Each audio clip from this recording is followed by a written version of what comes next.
We've already talked about the canon of the Old Testament and the canon of the New Testament, and now we need to deal with what are called the Apocrypha. And we know that these are intertestamental literature. They are found in the Septuagint, which is the Greek version of the Old Testament, but they're not found in the Masoretic text or in the Hebrew version of the Old Testament. Some of these books are found in some Roman Catholic Bibles, which is why we need to discuss them.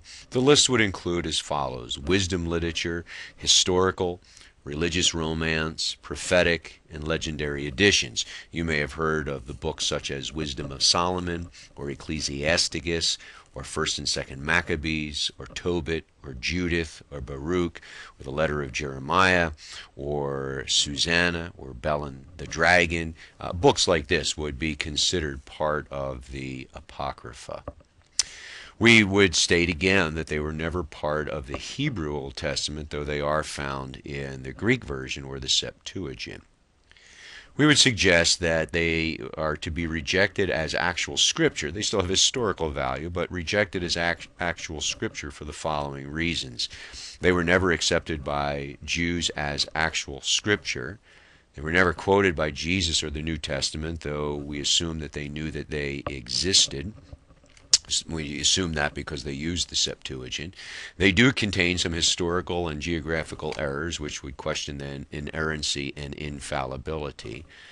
They do teach some doctrines that are contrary to the Bible, such as prayer for the dead, prayer to the saints, purgatory, redemption after death, and the worship of angels. And they're not actually found in any catalogs of canonical books in the 1st to 4th century A.D., nor do they claim to have any sort of divine authority or inspiration. We do know that our Roman Catholic friends would include some of them in their canon. Jerome included some of them in the Vulgate, but knew that they were not of the same value or importance as the rest of Scripture. It wasn't until the Council of Trent in 1546 that the Roman Catholic Church actually affirmed them as sacred and canonical. And it may very well be that they needed to do that in light of the Reformation and various questions of doctrine that took place during the Reformation period.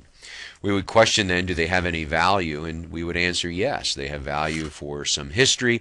They have value to help us to understand how certain doctrines and theologies developed over time. They have history in terms of the groups that we find in the New Testament, such as the Pharisees and the Sadducees and the Herodians. So in that sense, they're helpful for us. But again, we would not put them on the same level as Scripture.